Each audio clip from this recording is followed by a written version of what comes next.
Yellow, yellow, yellow, yellow. I have no voice. I have no voice. It's Tuesday night. It is Tuga Tuesday. Round 33. It's on the books. One lap to go. One more lap It's to over. go. It's over. No. Never mind. I don't want to hear No, that. no, No. I don't want to hear that. Don't It's see done. that. Put a Mike, fork in it. look at Mikey. Why you saying that, brother? You still got to play. Come You on, gotta play. Mike is Let's just- be yeah. real. Let's be real here. They're being superstitious. It's all superstition. They know. They agree with me deep down. It's over. It's over. Oh my God! Look at Gomez. You're not gonna Gomez, get it out of me, no way. the composure I know I won't to get it say out of you, but I a know. single word. I'm not saying nothing. Because he's that kind of guy, he's that kind of guy. He gotta see it ended, it's over, it's officially over. Then I'm gonna celebrate. Then we can Not celebrate. a minute before, not a second before, nothing before. But I want to wait for the final whistle in this fantastic round 33, the Yeah, derby. wait, final whistle. It was insane. Both derbies, because I call both derbies and at the top of the table and at the bottom of the table. I said this right, and the one word disappointing. It was disappointing to me because I wanted to see more goals. I wanted to see something else, right? But from the the tension, championship standpoint, it doesn't get much more than that. from the championship standpoint, it was absolutely cold-blooded from Rui Borges. In his mind was this, right? I know we got 2 laps to go. I'm focusing here on keeping my car running through the checkered flag. All right, I'm gonna make sure that the tires are okay. I'm gonna make sure that the transmission is okay. I'm gonna make sure that there's no overheating. I'm gonna make sure everything is running because my goal is to cross that finish line in first place. And it worked. It worked. It wasn't the most sensational performance from Sporting. Benfica tried. If that ball doesn't hit the pipe from Pavlidis with If that pass is not behind him, the ball doesn't hit the pipe. No, The pass is behind Pavlidis. That's why it hits the pipe. It was behind. It's execution. Yeah. It's not luck. It's lack of execution. There you go. If it would have been in, it would have been a different story. Yeah. Now, I rewatched the highlights, and guess what? Guess what wasn't in those highlights? Any guesses? Yes, that penalty from Otamendi, it was not there. But we're going to talk about it. Yes, we're going to talk about the derbies. We're going to talk about everything of this round 33. Mauricio Ruano, Mr. Gomez, Mr. Mike DeGostino. You know what, Mikey? Hit it, bro. You go ahead first, bro. Give me your 30 seconds. 30 seconds. It's you had the chance to get it done. You didn't get it done. Benfica didn't get it done. End of story. All season having a hard time playing against low blocks. Sporting could survive with the draw. You let them score in the 3rd minute. You got what you asked for, and that's it. They got what they asked for. I saw that ball go in 30 seconds before it went in. As soon as it was cleared from the left back, I knew what was coming next because I've seen it before. And then, like children, 3 Benfica players collapse onto Gorka, and nobody takes the runner so that he can slide it across. Bang, easy. Okay, Benfica had a lot of heart. They tried, but they had nothing up here. Absolutely no execution, no thought process. The game plan was out the window. They don't know how to break down any team that's playing deep, that's playing in a deep block. And the execution was poor all game. 2 chances, that's it. The goal and the one that hit the post. Outside of that, Benfica did a lot of work, but no end product at all. And it was a more than fair result at the end. I mean, Sporting did what they had to do. I don't fault them for it. It wasn't a great game to watch. It was tense, but the football was poor. The referee was poor for both sides. I'm going to say that off the start. Neither team should have finished with 11. I think it should have been 10 on 10, but he was at least consistent in that he was not going to send off one, award a penalty for one and not the other. I think that was his mission. That's what it looked like. I agree with you, Mike. The first yellow cards were kind of like iffy, and then he just put them away for those 2 guys after that. So, absolutely. A little bit mismanagement, but at the end of the day, Sporting have led all season. They hung on, and they're going to go on and win this weekend, and they're going to win the title, and they deserve it at this point. Mr. Gomez, Yes. how are you feeling? How are you feeling? Tell me, how are you feeling after this? I guess you can say I'm cautiously optimistic. No, I mean, as far as the match went, it's sort of like mirroring what we've seen under Rui Borges, for the last several months, where again, very good first half. I think that we executed our game plan. We got the early goal, and then we set up our block, set up our shape. I think we did a great job of cutting off passing lanes. Made it really hard, for Benfica to construct plays, and then we tried to, get out vertically in a counterattack. And there were two. I think there were two chances there in the first half. Of course, there was the entry pass to Port. He did get fouled. Was it outside the box or inside the box? That's the question. But I mean, he would have been in on the keeper. And then the other chance there where Victor took the shot, the Trubin made the save. They went for the rebound. There was a foul, and then Put the rebound in to make it could have been 2-0. So I liked the first half. The second half, again, I'm not surprised. Benfica were down. They were trailing. They were at home. They had the crowd behind them, so they pushed it. I think they had, 10 to 15 very good minutes where they were applying pressure after we had taken out the Bost and put in Morita. I think that we sort of lost our shape. We sort of disconnected a little bit. Benfica took advantage of that. And it culminated with them scoring the goal on that, great play from Pavlidis, who took out, I think he took out 3 or 4 players. But then after that, I think we recomposed ourselves. And it became sort of a stalemate after that. There were a couple of breaks, with Harder and Jokic, but no real threat. Going back to what Mikey said, very few goal scoring opportunities. Rui Silva didn't make a single save. At the end of the day, I mean, again, Pinheiro, obviously there were some colossal mistakes, but compared to his other greatest hits, this wasn't that bad. It was bad and not awful, right? It was just steadily bad, right? And I think it was a concerted effort between him and the VAR. Listen, we're not going to give anybody red cards, and we're not going to call penalties. I just think that ideally you don't want to do it. You don't want to give somebody a red card. You don't want to call a penalty, but in certain flagrant situations you have to. But he didn't. And I do think at the end of the day it was a fair result. But yeah, I didn't foresee a tie coming. I really did think that the decision was going to be made. I did too. For some reason, I was convinced there was a decision, going one way or the other. But yeah, now we have to wait for this weekend, and the drama continues. The drama continues. But before I go with Mauricio, real quick, I'm gonna ask you this, my dear Mr. Gomez. Where's the thing that he said? Let's see if they nominate Pinheiro for the next week's game. That would be scary, yeah. Well, he got named 4th official for the Champions League final. Yeah, he did. Oh, he did? Wow. Pinheiro, yeah, Mikey's right. He got called today. Oh, wow. That guy is lucky, huh? It's a lucky guy, huh? Yeah.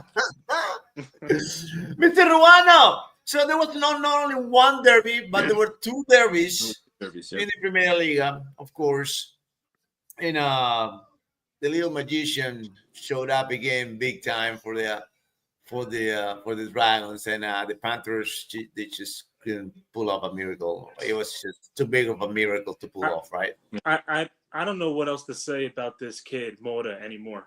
What he does on that field when he gets the ball on his feet and he's around that box, what he does, and then the finish that he has. I don't know what else to say about the kid at 17 years old, what he's doing. I really don't. Without him, I don't know what Porto would do right now, this second half of the season, because everything's coming through that kid. I feel like Samu's lost a little bit. He hasn't been what we expected him to be at this end of the season with the way he started. He started out strong and everything. He's starting to pick it up again, but Mora's just fantastic.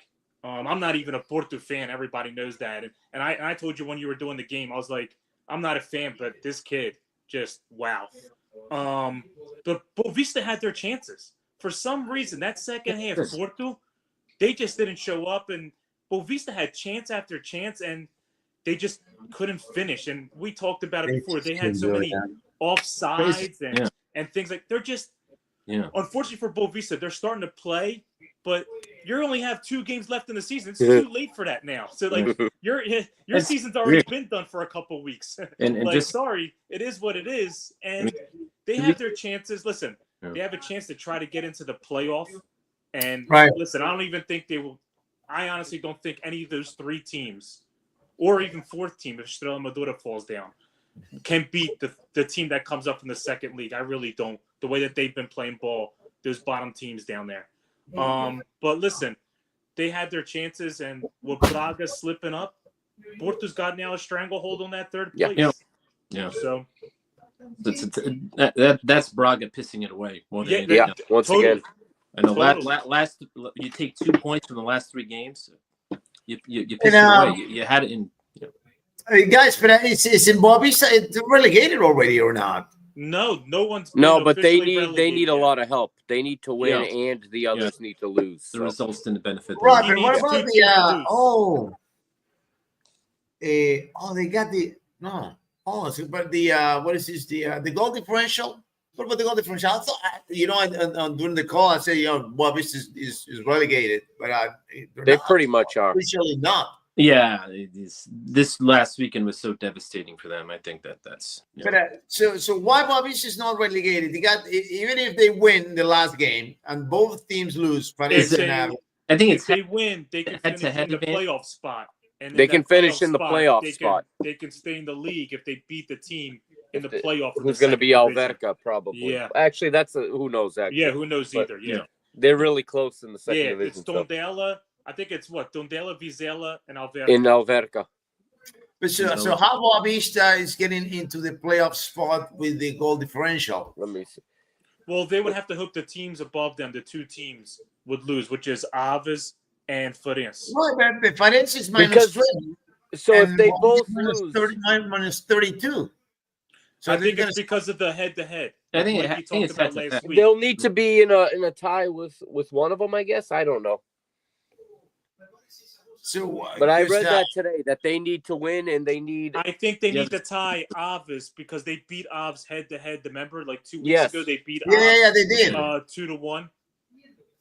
I think that's why they have to tie with Aves. Yeah.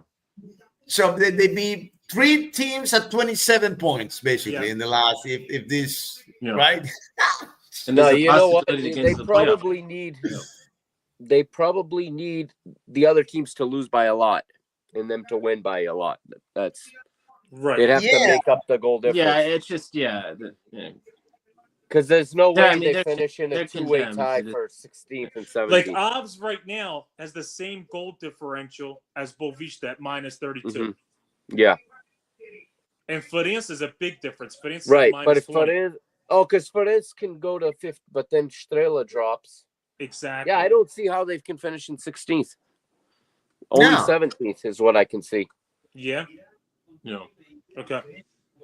But anyway, maybe if they tied with Aves, they need to go down. Yeah, maybe they can. I don't know, but listen, Derek, I agree with you. They do need to go down. They need to go down anyway. They should be sent down by rule. I give them credit for what they did against Porto, but I mean, 2 weeks ago they were an absolute disaster against Sporting.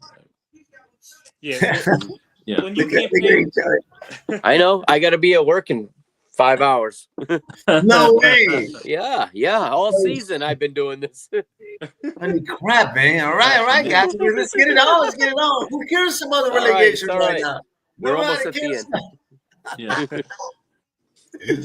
So, Mikey, your fears about putting Di Maria on the pitch in Yep, came true. not working, and Di Maria not working, not making the difference. You were expecting this, right? You know, all your fears. I feel, yeah. I mean, he hadn't played. It's one thing if he'd been fit and he'd been playing, and you can maybe make out. The problem is all season, Elijah has tried to rearrange everything around him so that he can do his thing, and the team played better when you didn't have to make those adjustments. It just compromises too many of the other guys having to make him fit into the the model, and sometimes it pays off because he has one of those games where he goes off, and he was big against Porto, setting up goals, and he has a quality in his delivery, but even that wasn't there this weekend. His deliveries weren't that good. He wasn't really putting people in dangerous positions. He had one shot very early, just after Sporting had scored, that went a little high and wide in the top corner, but that was really his only contribution. So, that decision came because you saw the difference once Sheldrop came in and took his spot. You move our Turkoglu to the right, and Benfica had a much more dynamic attack after that. And, yes. But that decision really is, at the end of the day, probably the crucial one that let the team down the most. And they say he came out with a knock at halftime. I don't believe that. I think he had to be subbed, and that was a convenient messaging was that he had a knock to not embarrass him. And he was he called it right away. I mean, he props to Laje to making the substitution at the right time. It doesn't work. He didn't wait till 60 or 70 minutes, right? No. I asked Mikey this question last week, and he said it. I'd bring him in the 70th minute. I wouldn't start him. Yeah, he comes in against some more tired, especially the way Sparking had been back. But, hey, I'm wrong sometimes too, so it happens. No one has a crystal ball. Hey, so Mikey, how was your son's game? Did he win? You know what? The field was waterlogged. I ended up watching this game live because we didn't play. Really? It rained all last week. It rained for the entire week. We couldn't play. Yeah. Oh, jeez, man. Well, there you go. Yeah. There you go. Yeah. Mr. Gomez, we're talking about substitutions. Substitutions. Like my boy here, Rogerio Matos, is saying that near Di Maria and Pochi. I think it's a good call. Yeah? I think that's a good shout. I agree. Yeah. Listen, it's almost like Potts is in there because of his importance within the team. How he's looked upon as a leader. He's he's sort of a figurehead of the team. He's been here for 4 years now, and him coming back was sort of this. I think it was more of a emotional uplift. To have him back in the locker room, to have him back on the pitch. But we've seen him over the last month. He's not sharp. I mean, his first touch is totally off. We saw this in the Benfica match. There are chances where he did get the ball without pressure, and it would be a heavy touch. He'd lose the ball. He's just not sharp right now. And then Borges, he didn't sub him out at the same. Yeah, I think he was on the. He should have subbed him out at halftime. Yeah, but he was on the pitch, I think, for 70 minutes, which is just way too long. I think it's more of an emotional thing more than a football thing. He has, he's sort of strayed away from Kenda. Kenda's only coming off the bench, playing 20 minutes, half hour. After having such, a great season, I think that he was, better with Ruben, but he still had good moments with Rui Borges. So I'm kind of, surprised, to see that. I don't know if it's more of a physical thing, because, Kenda's just turned 18. It's his first year playing professional football. He's got 50 games under his belt. Is it finally starting to get to him? Is Borges, observing that? I don't know. That's a legitimate question, Rogerio. The second point too is I thought, Fresneda was playing well. When he was in there, I think Rui Borges sort of, rejuvenated this guy. And he scored a few goals, a few of them were important too. He scored, but again, it's another play that hasn't played anymore. He fell out of favor. Having him in there allows you to put Katamo higher up the pitch and and then you can have Pote in a reserve role, where he's probably better off coming in at the end, with the last 15-20 minutes. At least you have defenders that are that have heavy legs, and he may be able to do better in those situations. But Borges is going to stick with this. I fully expect him to roll out the same starting lineup against Vitória Guimarães. I don't think he's going to deviate from minus Human. Yeah, I get minus Yeah. Human, which is a huge loss. Thank God it's good that you brought that point. I think I think Hidemasa is going to start in his place. But yeah, aside from that, I think he's going to roll out the same lineup. I think Pote is going to start, even though he really hasn't demonstrated that he can make a solid contribution to this team right now.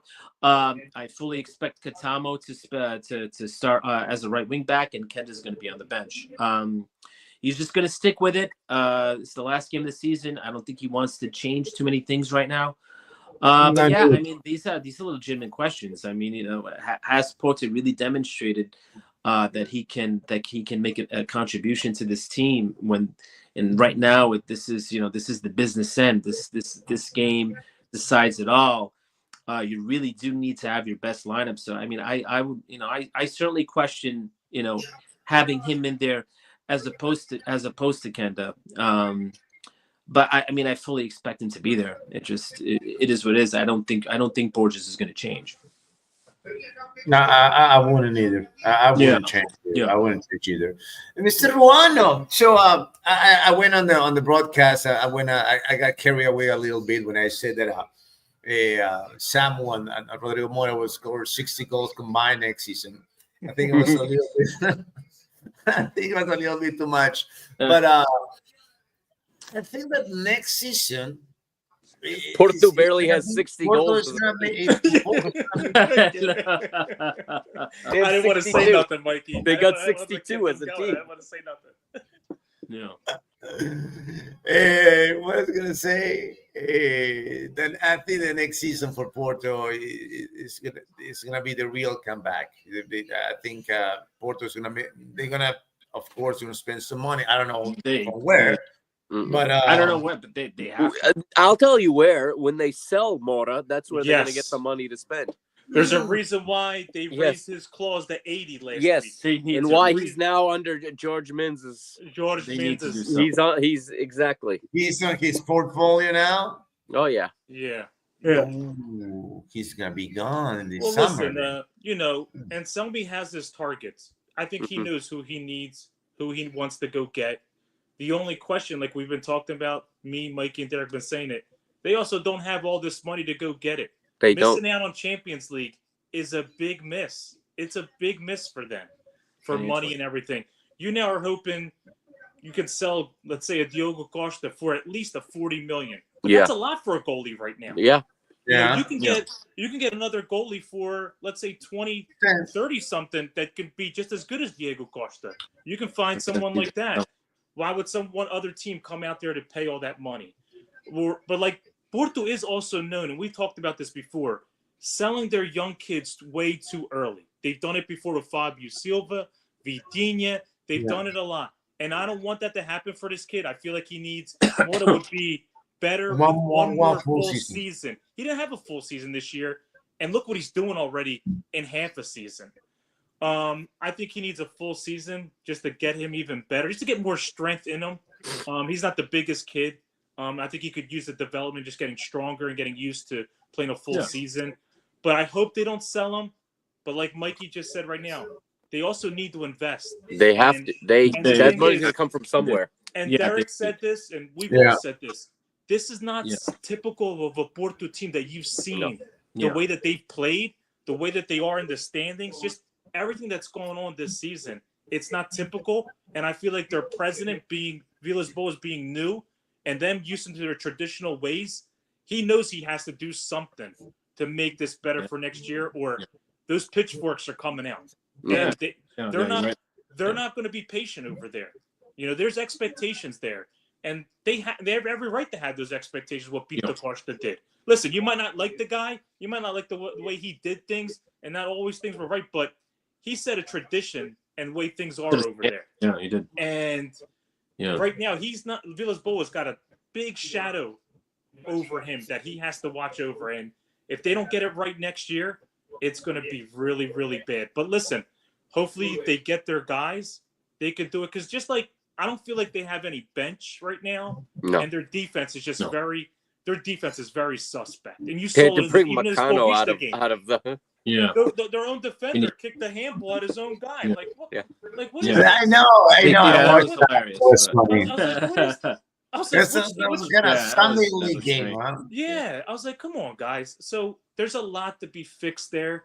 So we'll see what happens. But I hope, I like you, Nino. I hope I get to see Mota again next season. Mm. Please, talk your dogs. Please, guys. Hey, guys, we got a lot of comments here, man. We got a lot of comments here about Poch can score. What he's saying. That's the type of player that he is scoring this game. But the foul was called in the build-up. Kenda has issues with finishing. Do you think so? I don't know. I think he's fine. Kenda is fine on that one. So Tank City. I think he's Andre. I think, right? That's his name. He said last time. How will the games on Saturday work for Gold TV? I'm not calling the sporting game. I'm not calling the sporting game. Let me see. Let me hold on. Let me see That is going to be interesting. I don't know how that's going to work. Why don't you put one in English and one in Spanish? That would work. Yeah. 2 games. What is this? Hold on. Actually, Dan, it's a great idea. All right. Oh, yeah, okay. The Benfica game is going to be delayed. Live is going to be only the sporting game, and then they're going to play the Braga, Benfica, and then after the Braga, Benfica, the Porto game. That's how it's going to work, my dear Tank City. Gotta do like CBS, do the Golazo half screen, 2 games going on at the same time. Cool. Commentary, just switching back and forth.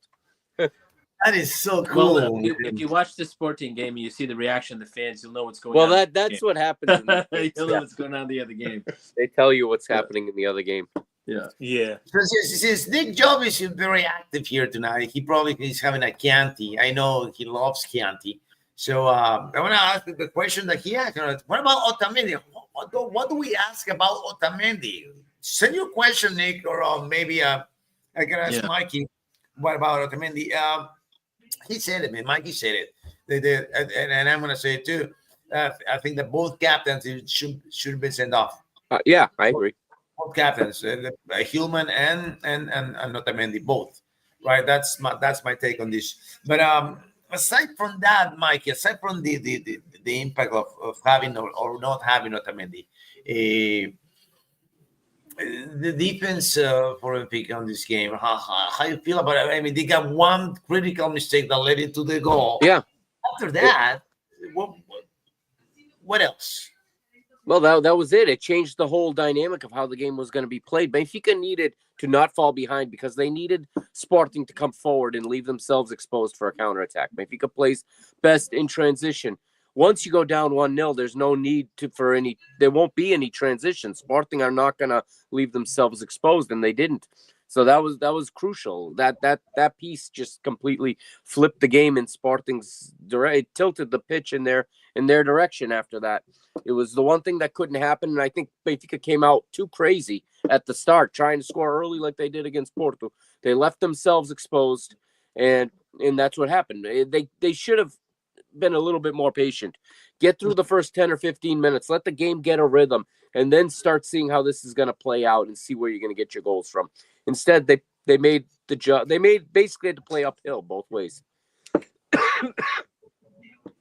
Mr. Gomez, when you saw this, how many that times? being said, though, I do think Antonio Silva did a pretty good job with Jokic.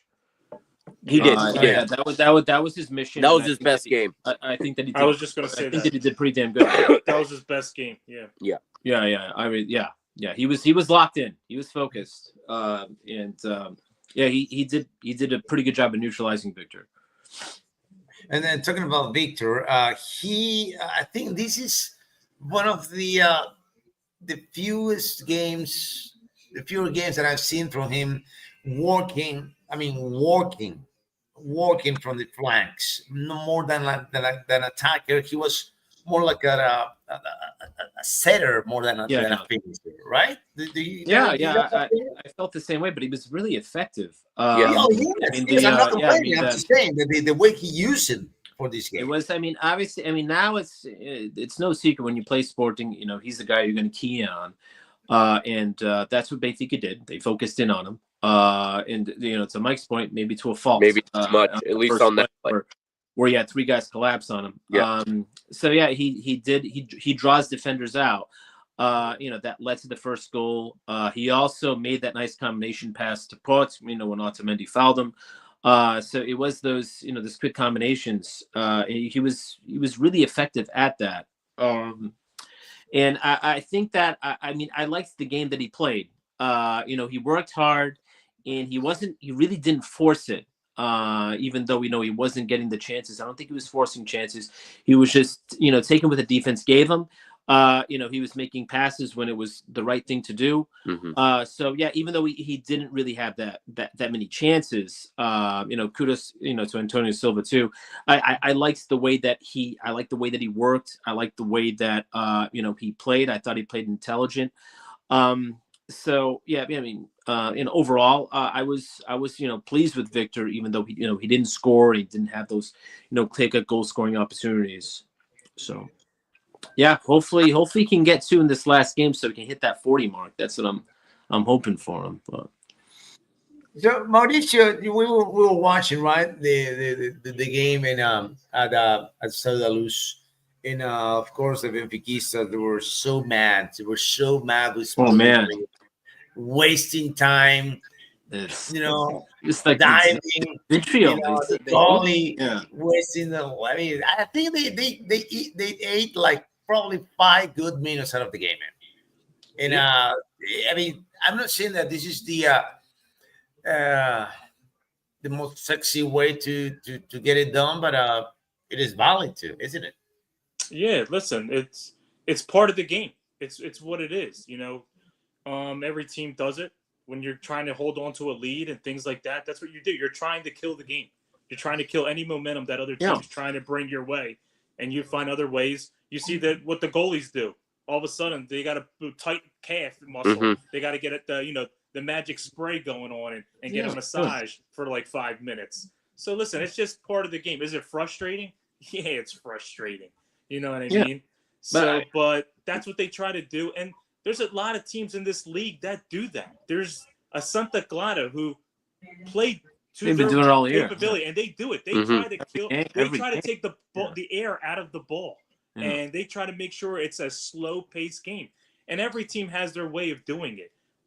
There's a successful way of doing it, and then there's where you're just really trying to frustrate that other team to maybe get an extra card or do something to make them go down a guy, things like that. So I know fans hate it, and I understand why they hate it. I hate it. I know you hate it. That's why sometimes you call for shots to get this game going. Mm-hmm. So listen, it's part of the game and the way it is. And listen, fans aren't happy. Mike, you saw his one fan jumped on the field to go after the referee because he wasn't happy with the way. I know that guy. Oh my goodness! And now he apologized. Who's that guy? No, I mean, now he apologized, whoever he is. Yeah, he apologized. He said, I was feeling it from the game. I wasn't going to hurt nobody. So he already apologized. Yeah. How does security let him get there? That's exactly. I stop you the move. How do you get on the field? Like, yeah. Especially a game of that magnitude. Exactly to the max. Right. Yeah. You know, some people. Hey, Mikey. What I was gonna say. I know you're mad. But I'm over it. It's not over. Yeah, he's still mad. He's gonna be mad for like. He's not mad. He's frustrated. A month. But let's say this, all right?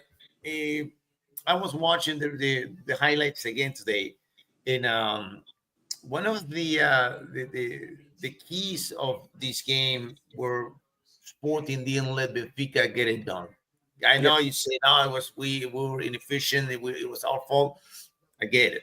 by the tremendous work in defense from Sporting, Sporting deserves overloading Yep. the players. Yeah, they deserve Every credit. single They do. attack from Benfica, 3 guys on you. It was And 2v4, who's 2v5, the credit for that? 3v6. That is Rui Silva. That is Rui Silva keeping people in position all the time and shouting instructions. He doesn't get enough credit for that. Yeah. You can say he didn't make a save, but he was crucial in that result because he kept them organized all game. So I give him a lot of credit for that. Once, I mean, the positional advantage, you just couldn't get it done. You couldn't get the positional advantage. And no new ideas. When it didn't work, they kept trying to do the same thing. They didn't develop new ideas. There was no real shooting from the outside. The set pieces were poor. So Yeah. Well, I mean, in this game, you cannot be poor in anything. No, you can't. It had to be the game that you peaked, and they didn't peak. So, and I said last week that the team that came out efficient was gonna come out on top. And you see the set pieces. You say the set pieces. And Coxu. I mean, I know overall, it's hard to highlight a player from Benfica. Oh, this guy was off. No, it's hard. I mean, outside of Pavlidis, I would say, but if you gotta pick one, it's hard to pick one to single out one player who stood out over the rest. But I was gonna talk about Coxu for a second because Coxu is the one with these progressive passes, these long passes that they're out there, and this is the kind of player that you need in order to break these kind of low blocks. Yeah, but all the passing lanes were tied up. They were all closed. There wasn't even. I don't think there was anything he could do either. They weren't moving quickly enough off the ball to pull players out of position. And this one here, right? And that one too. That one wasn't on the highlights either. That one wasn't on the highlights either. That goal that was disallowed to Pochi. There was no foul, man. There was no foul. We agree on this or not, Michael? I don't remember. I really don't. It was 40. I remember at the time I thought it was a foul, but I don't remember now what exactly transpired. I mean, that Jokic sort of over Antonio Silva. Yeah. I mean, what do you think, Derek? Do you think it was foul there or not? I mean, at first I didn't think there was a foul, but then after the replays.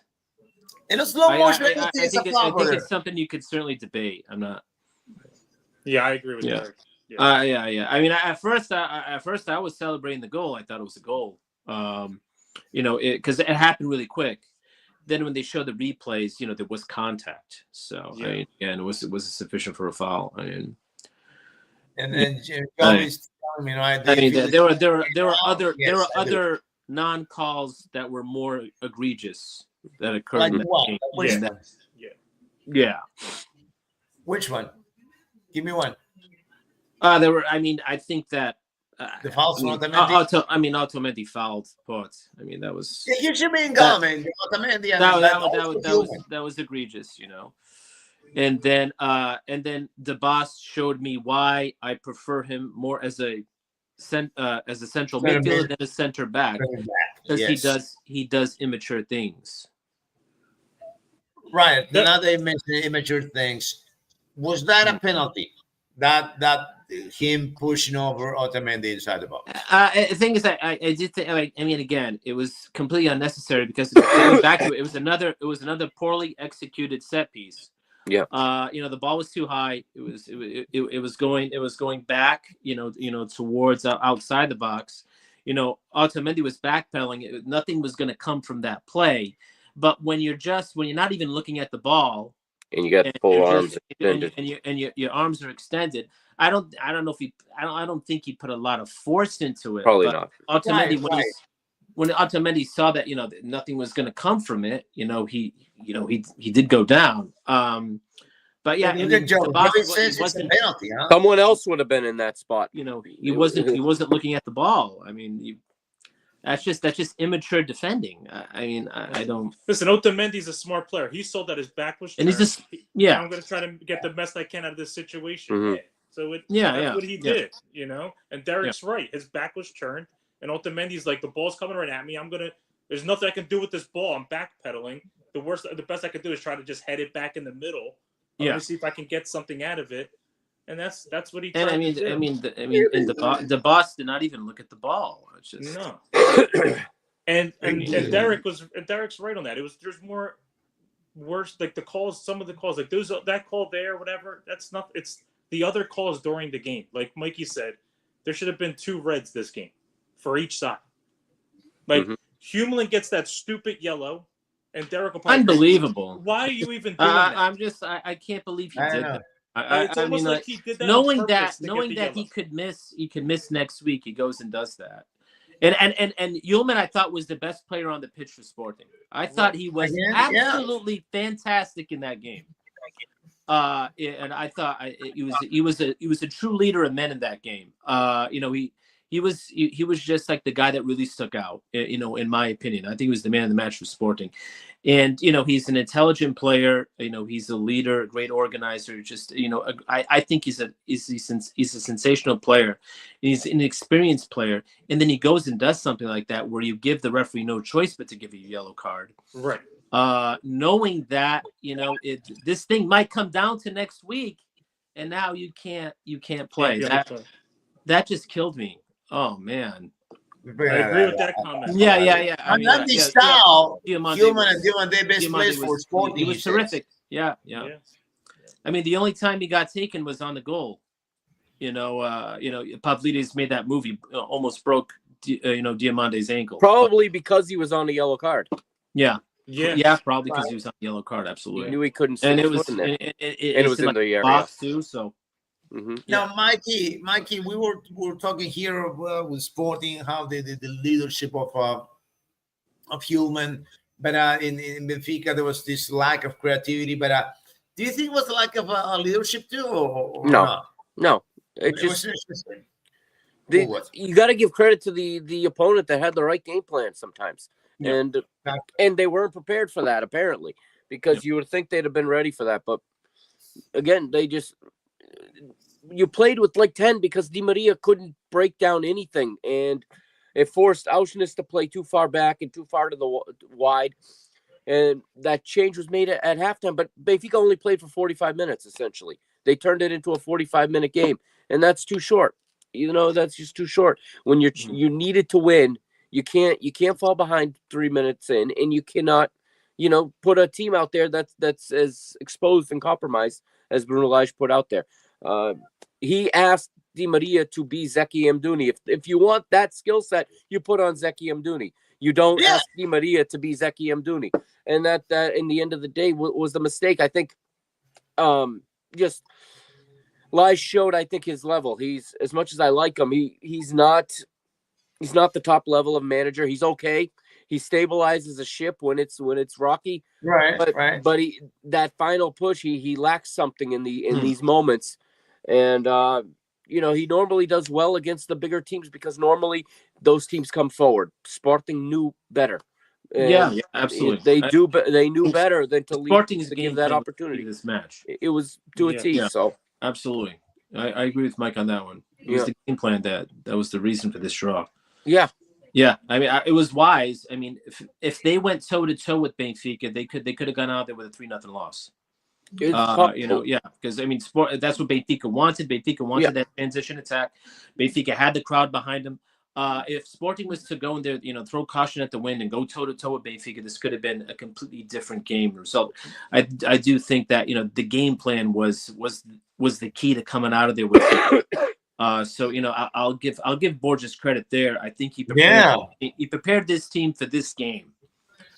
And now we'll see what happens, this weekend.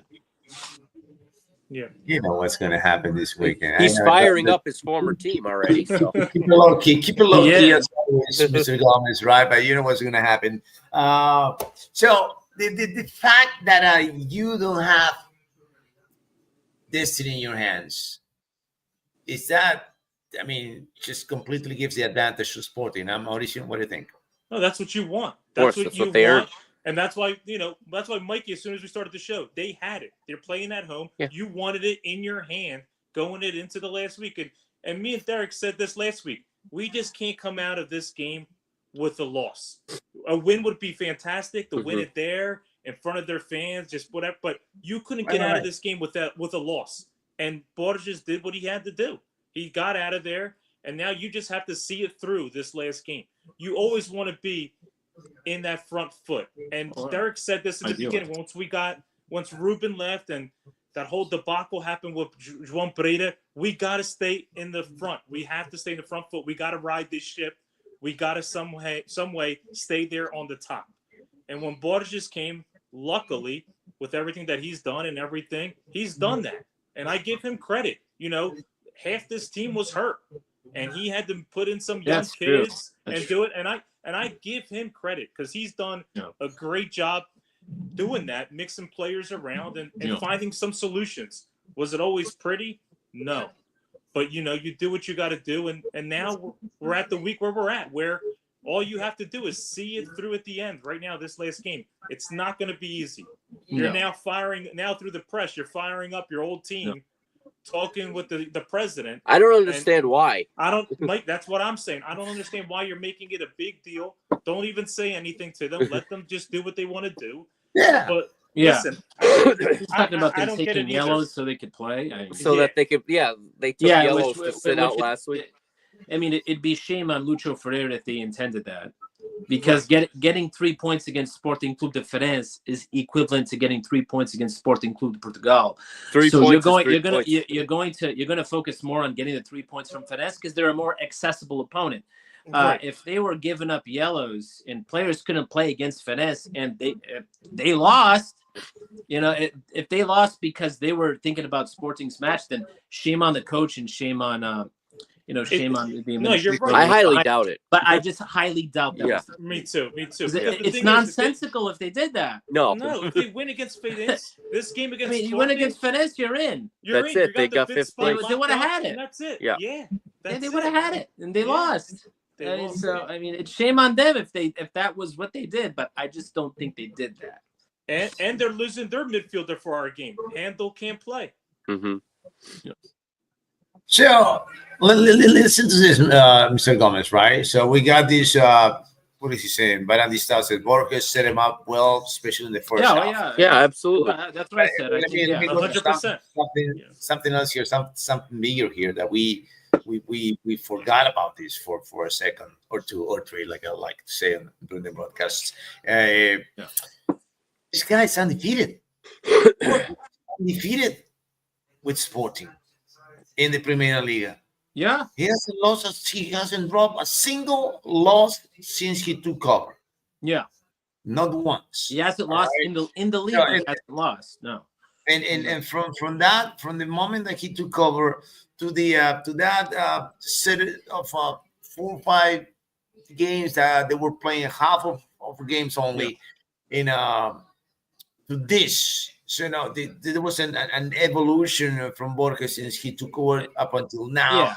They're playing the biggest game of the season away versus Benfica and getting it done. What are the thoughts about your manager? Yeah, it's the thing about it is, and I think a lot of Sporting fans feel this way, is that you're comparing. This is like impossible. You're comparing Borges or Sporting is under Borges compared to what Sporting was under Ruben. And that's just, I think that's probably why he's not getting as much credit as he probably deserves. Because, when he has a lot of credit. Those first 11 rounds with Ruben, Sporting were playing champagne football.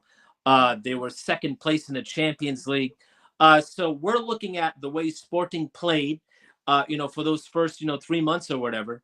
That was as good as it will ever get, I think, for Sporting. Yeah. I've never seen Sporting play at that level of just dominant football, beating Manchester City, beating Porto with no problem.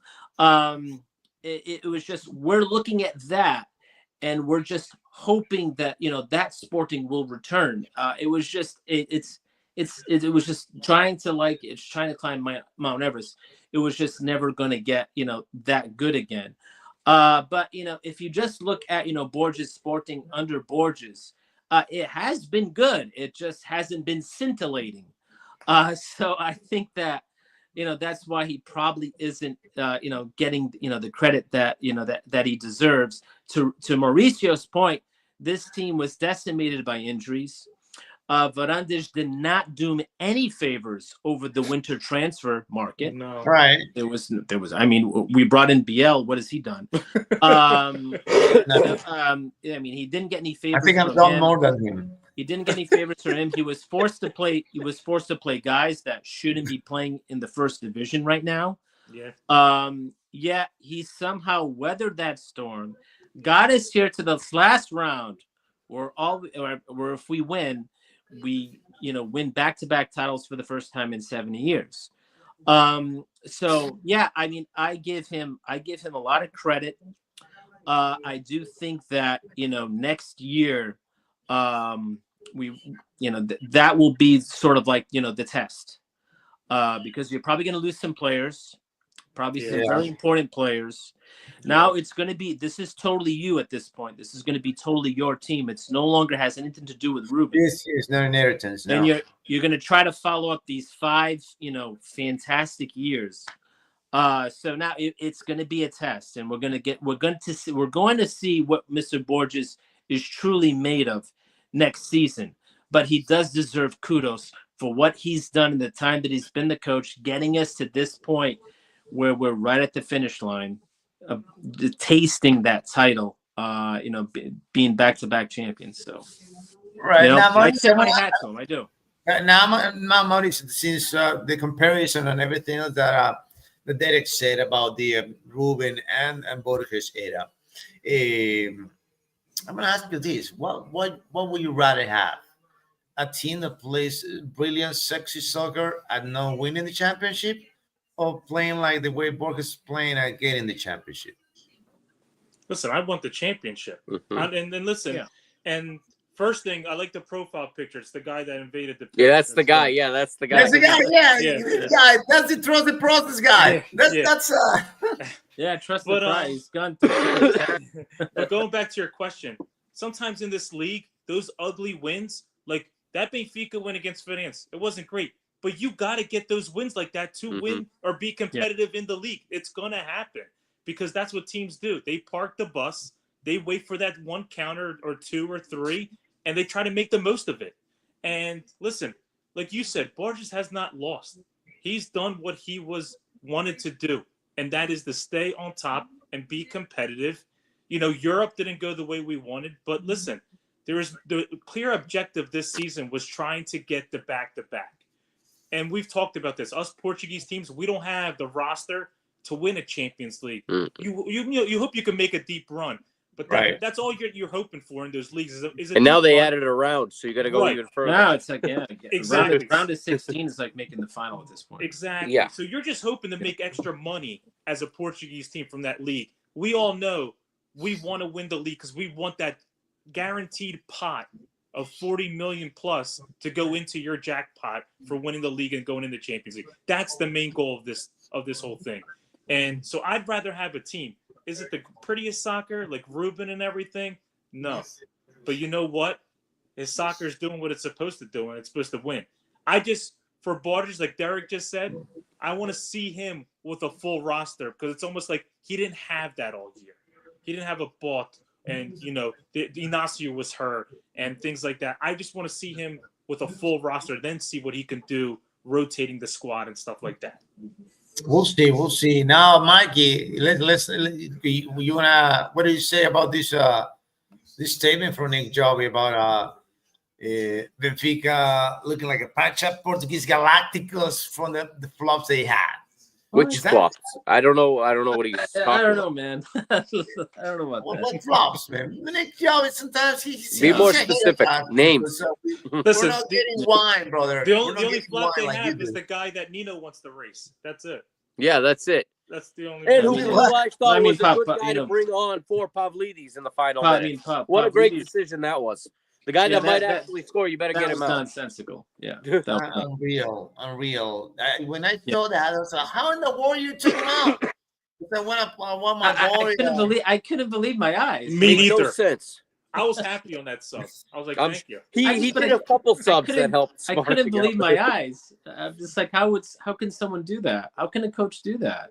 And It's still up, guys. By the way, talking about Cabral, I'm gonna post it. I promise you guys, I'm gonna post that those 40-yard dash. Ronino Torres being faster than Cabral. Coming up. All right, so I haven't forgot about that. And by the way, I haven't forgot about my boy either. Matt's. You did the preview with him, right, Mikey? With Matt? Yeah, I did. it? Yeah. He said predictions for next week. So don't miss it out. I got him up. I got him up for Matt's for the predictions of round 34 of the Premier League. Mr. Finally, Mr. it's over. Let me ask you this, right? So let me ask Like you you this: better be at how work. far?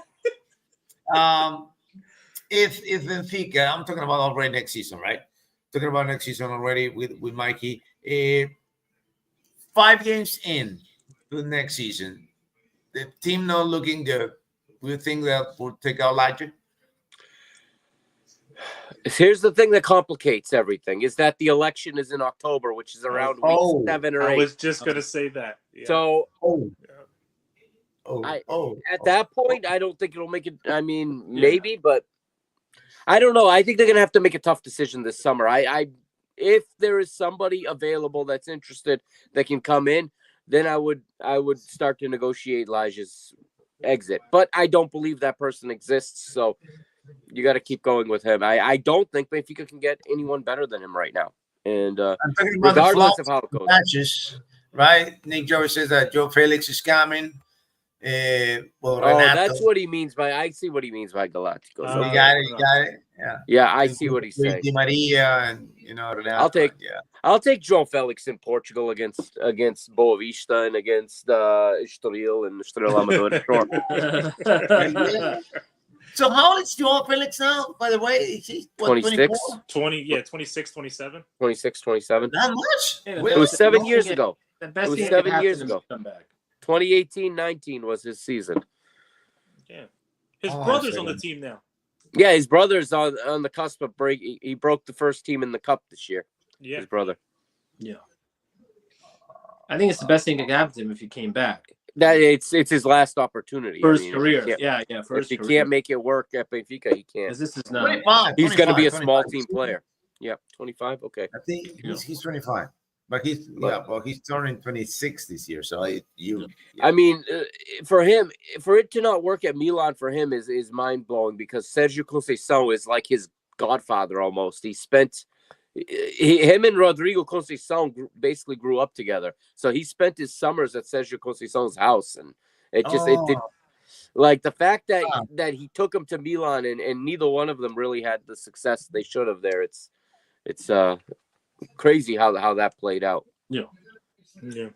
guys, we crossed the triple digits, huh? Triple digits, guys. 104, 104, 104. Get it on. Yes. Nice. All right, guys. So, Look at Tuga. Mikey, since you're on the spotlight now, please bring up the next round, the last round. So the last Friday dance. we have 2 games. We have the 4 teams that have absolutely nothing to play for.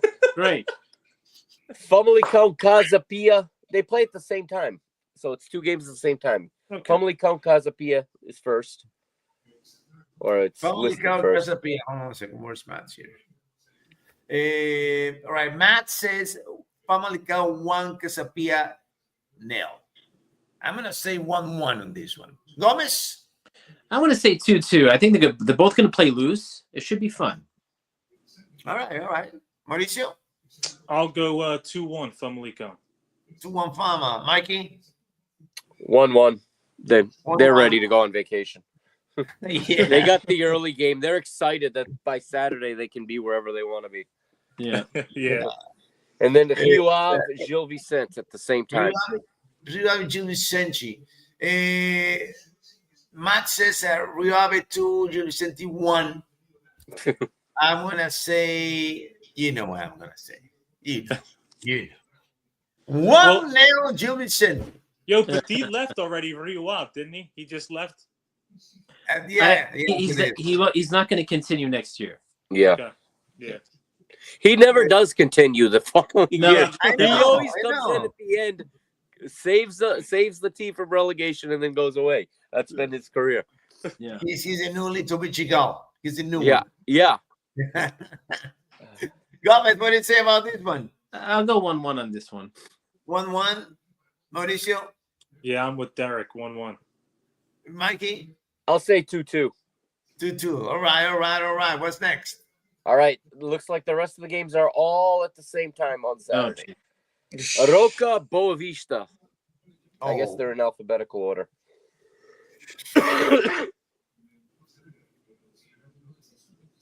I'm going to agree with Matt. He's saying 2-1 Boa Vista. I want to say the same thing. 2-1 Boa Vista. Gomez. I'm going to go 2-1 Boa Vista.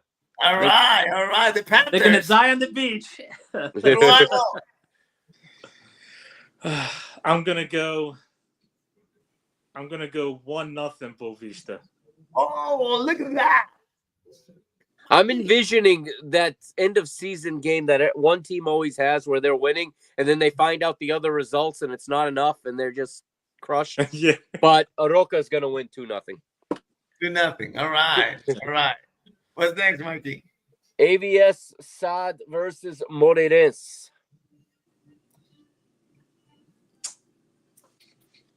They're going to win, too. 2-1 AVS. Matt says 1-1. Gomez, what do you say? I'm going to go 1-1 on that one, too. Ruano? That's what I was thinking. 1-1 in that one. Yeah, Mikey, what do you say? 1-2. So AVS 1, Moreirense 2. Bye-bye. All right. Look at Don't that. come back. Barandistao said you said it 3-1 over there. Oh, nice. Then Aruca, 2-0 Boa Vista. 1-1 AVS versus Moreirense. Those are the predictions from Barandistao. Trust the process, a.k.a. Trust the process. From Pereira, trust the process. Yeah. Process. Tactical What's genius. next, Mikey? Braga, Benfica. Oh, my goodness. Shit. Well, hold on. I got Matt's first. Let's go with Matt's first. He said 2-2. Braga Benfica. Man. I think that both 2-1 Benfica. 2-1 Benfica. Gomez? I think 2-0 Benfica. Mauricio? I think 2-1 Benfica. Mikey? I think 2-0. I think Braga's packed it in for the year. All right. Yeah. Barandistao says Another Carvajal special. Mm-hmm. So inconsistent, so up and down. Oh, boy. What's next, Mikey? Estoril, Estrela da Amadora. 1-1 on that one. What is he saying? You're beating Estrella 2-1. All right. So if Estrella loses, there's still a risk. I think they are, right? Yeah. Possibility, yeah. They have a possibility if all the other teams win. Oh, yeah. Farense. Oh, I mean, if AVS and Farense win, yeah. Yep.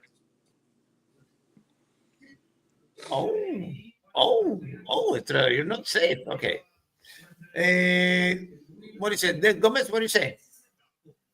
I think Estrela's going to You win say it 2-1. already? No. No. All right. Mauricio? I think Estrela wins 2-1. I think Estoril wins 2-0. Mikey? 1-1. 1-1. Estrela is going to get a point and stay up and guarantee. Yeah. I think at the end 1 of point the day, is all they need. 1 point is all they need. Farense, Santa Clara. At the São Luís. at this 3-1 Farense. 3-1 Farense. Look at that. Wow. 3-1 Farense. Matt's prediction? What's the Farense? He got the opposite.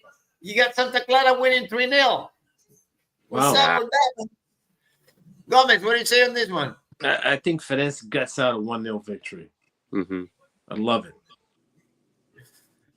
Mauricio? I actually agree with Derek. I think Fidesz pulls it out 1-0. 1-0. Mikey? Yeah, 1-0's what I got in mind, and I think it's going to be late. I hope it's late for Farense so that Vitória doesn't find out that Santa Clara is until the very end. I think the crowd's gonna be behind them. Yeah. But yeah, It was Farense like at that home, last I'm not season, going. right? Yeah, I'm not going to bet against Farense at home. No way. What's next, Mikey? Porto Nacional. A brace from Rodrigo Mora. Or like my boy, who somebody get, who I forgot his name. He got this awesome. I already got him up as a Harry Potter, but I love this one too. He's calling him Rodrigo Moradona. That's so good. That's so clever, right? So good. I might use it. This guy. Crap! I'm not calling that game, so never mind. I'm not gonna use it. So what's I'm gonna say 2. I'm gonna say 3. 3 with a brace from Mora. 3-0 for Porto. Gomez, I'm gonna go 3-1 Porto. Mauricio. I'm going to go 4-1 Porto. 4-1. Nice. All right, Mikey. 2-1 Porto. They'll play well for about 30 minutes, and then they'll go. Both teams will go through the motions in the game. Yeah. What's next? The big one for these guys. Sporting Vitória. 3-1. Brace from Djokovic setting up 40 goals to be a champion again. Because in 5 times, it's 5 times in the history that Sporting won the championship with the goal scorer scoring at least 40 goals. So that's going to be the case this season. He's going to get it up to 40, and they're going to clinch it. Mr. Gomez, what do you say about this? I think it's gonna be 2-1. And they're gonna leave it late. I just that Gilly game is haunting me. Is that the occasion got to them then? I'm afraid that the occasion might get to them again. So, but I mean, I think they'll pull it out. The crowd is going to be electric. So I mean, I can't wait for the match. Brother, go Mauricio. I had the same score Derek said. I think it's going to be 2-1. And I hope it's 2-0 throughout and they don't score till late. That's what I'm hoping. All right. Mikey? Sporting wins. I think they actually might even come from behind to win. I think they might. I think it's going to be like a 2-1 come from behind. It could be. I was thinking that. Yeah. I'll say even 3-1. I think they'll get one for insurance at the end. But yeah. I think there'll be moments where Vitória will believe and where Sporting will doubt, and then they'll ultimately find their way. I don't. When we have these games, they show me they put the whole team scores. They put the yeah. They put on the broadcast. So that's pretty cool. Man, lots of drama up until the very end.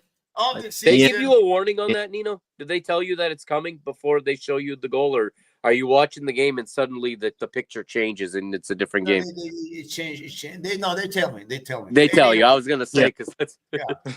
They tell me. Hey, Nino, it's coming. All right, boom, put it in. Boom. All right. Oh, man. I love that, man. I really love that, man. It's so fun, man. It's so much fun. It's so much fun to be with you guys. I mean, it's pretty cool. No, so next, I wanna talk to freaking Rui because he better be here for the last episode of the season. Team of the year, player of the year. Right? Yeah. Yo, he's had a rough year, man. He's fixing machines at freaking 2 a.m. in Timbuktu. No, you're gonna be on the show, bro. Be on the show. Yeah, he missed it last year. Remember, I called him. Yeah, we called him to get his. He was in the Grand Canyon. For our 11 of the year, are we doing it as a 4-4-2 or a 4-3-3? That's what again? What? For our 11 of the year, how are we going to do it? Is it going to be a 4-4-2 formation, or we're going 4-3-3? So I can. Yeah, 'cause You think about your I gotta Start start, I gotta start, thinking about I it. gotta start, formulating my plan. I think 4-3-3 is the one I like. I like 4-3-3. I'm All right, with aggressive. two wingers and a striker. Okay. Of course. You know, this the thing Or there, 3 strikers. or two strikers, Yeah. right? We need to have 2 strikers this year. Yeah. I think But we need the 2 thing strikers. is, yeah, we need two Strikers, yeah. strikers, right? Go 4-4-2. Yeah, because we strikers. can't leave it. Yeah. We can't leave Pavlidis or Jokic. That's They true. gotta be both on top, and then Yeah. you know who I'm gonna Yeah. pick on the left wing. But anyway, all right, we're gonna talk about that next week, guys. Come on, don't. Yeah. Don't Let's not spoil the surprise. We're gonna talk about the team of the year already, but no, not yet. We're gonna talk about that next Next Tuesday. week. All For right. tonight, we are done. We'll see you next Tuesday, guys. Thank you. See All right. you guys. Good weekend. All right, see you guys. All right. Later, Yeah. guys.